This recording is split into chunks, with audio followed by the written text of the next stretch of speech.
পল্লবীর বিয়ের জন্য তোমাদের কাছ থেকে একটা টাকাও চাইনি।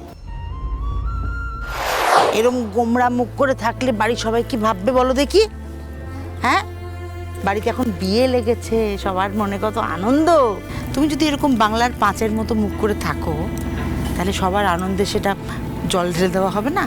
হ্যাঁ, হাসো হাসো হাসো, মা কালীর ওপর ভরসা রাখো, উনি সব ঠিক করে দেবেন। হাসো তো, হাসো হাসো হাসো হাসো। ওহো, কি আশ্চর্য! হাসি না পেলেও আমাকে হাসতে হবে?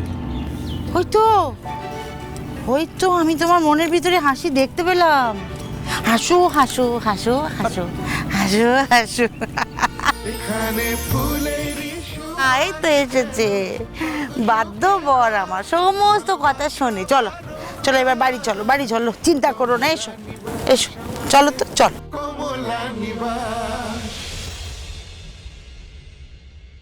তুই জানোস কতজন এই বিয়াটা চায় আর কতজন চায় না? শোনো, আশুতোষ বসু বেঁচে থাকতে এই পরিবারে আলাদা কারোর মতামতের কোনো প্রয়োজন নেই। না দাদু। আরে কি করছিস? কি খাইয়ে খাইয়ে মারবি নাকি? আরে খা তো, দুটো মিষ্টি বেঁচে গেলে ফুলবি না, খা।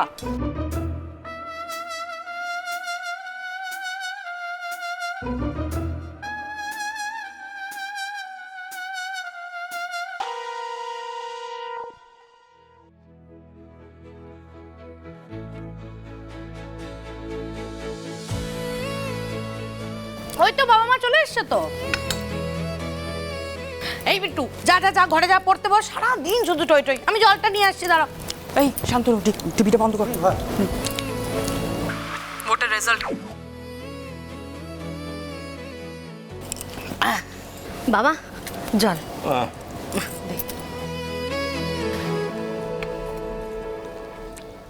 আচ্ছা, সরাসরি কাজের কথা বলি। হ্যাঁ, পল্লবীর বিয়ের তারিখ পাকা হয়ে গেছে।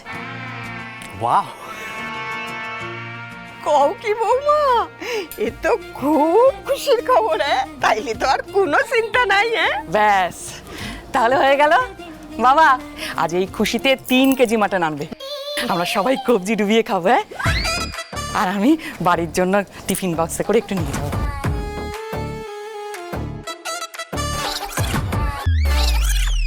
আরে খাড়া খাড়া, বিয়ার দিনটাই এখনো জানা হইল না, ওনার খালি মাংস খাওয়ানোর চিন্তা।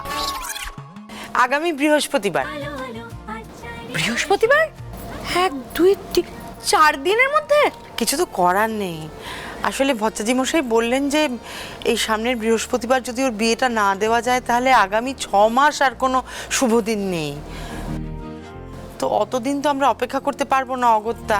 দাঁড়াও মা, কি বলছো বলো তো? বিয়েটা কি ছেলে খেলা নাকি? আমি জানি রে, মানে একদম হাতে সময় নেই, হাজারটা কাজ, কিন্তু আর তো কোনো উপায় নেই। ঠিক হয়ে যাবে, তাই না? এক সেকেন্ড, কাজকর্ম হেন তেন সেসব তো পরের কথা, সবার আগে দরকার টাকা।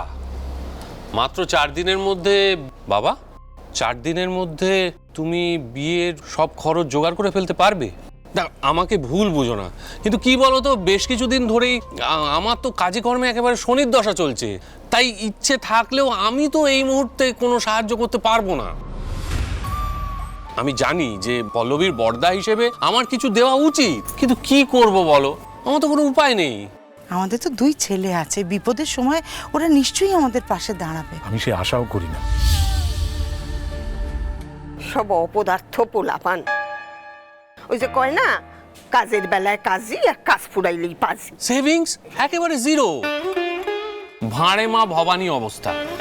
তাই স্পষ্ট কথায় কষ্ট নেই, আমি পরিষ্কারভাবে জানিয়ে দিলাম আগে থেকে যে আমার কাছ থেকে কিন্তু তোমরা কিছু আশা করো না।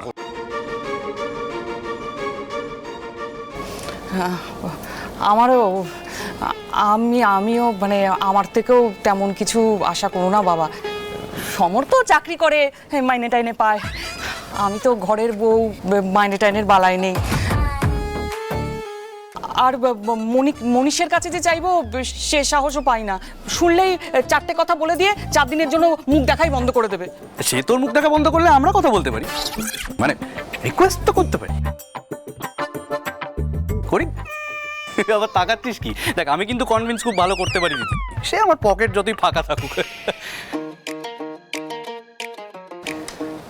না মানে এই মুহূর্তে তো টাকা পয়সা দিয়ে সাহায্য করবার সাধ্য আমার নেই। দেখো না, বাড়ির সব ছেলের মধ্যে বিট্টু আর আমি, আমরা দুজনেই তো বেকার। হ্যাঁ, বিট্টু তো তবু পড়াশোনা শুরু হয়েছে, আমার তো স্টার্ট আপটা আমি শুরুই করতে পারলাম না। আর তোমরা তো আমায় চেনো, বলো, ওই চাকরি বা স্টার্ট আপ এই দুটোর মধ্যে একটা যদি থাকতো না, পুরো বিয়ের খরচা আমি আমার একার কাঁধে তুলে নিতাম, দেখতে তখন আর কোনো টেনশনই থাকতো না।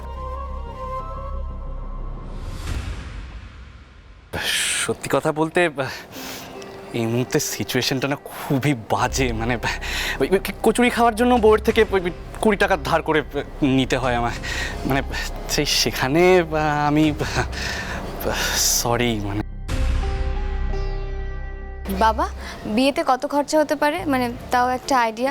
দরকার হলে পুরোটাই আমি দিয়ে দেবো, আই হ্যাভ নো প্রবলেম।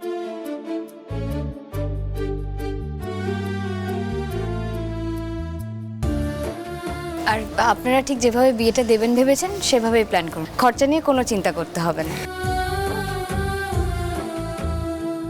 বৌমা, তুমি যে মুখ ফুটে কথাটা বললে তাতেই আমরা খুশি, কিন্তু কিছু মনে করো না মা, এই ছেলের বউয়ের কাছ থেকে টাকা নিতে পারবো না, ওটা আমার নীতিতে বাঁধবে।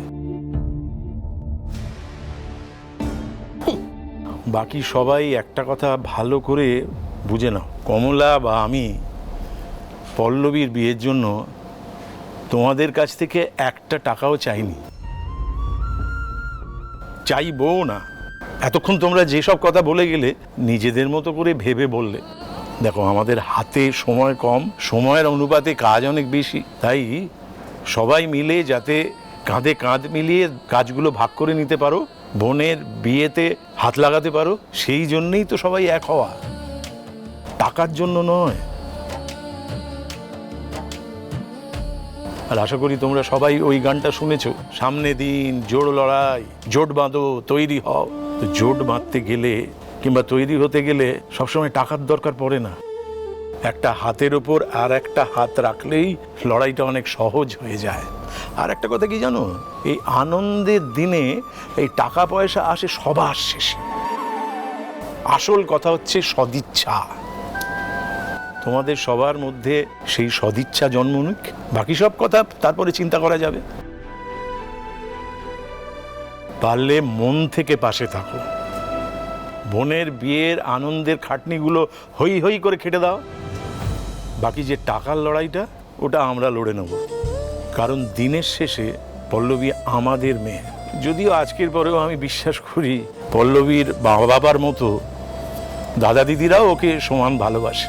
সেই ভালোবাসা নিয়ে সবাই মিলে হই হই করে এই বিয়ের কাজে ঝাঁপিয়ে পড়ি, সেটুকু তো পারবে আশা করি।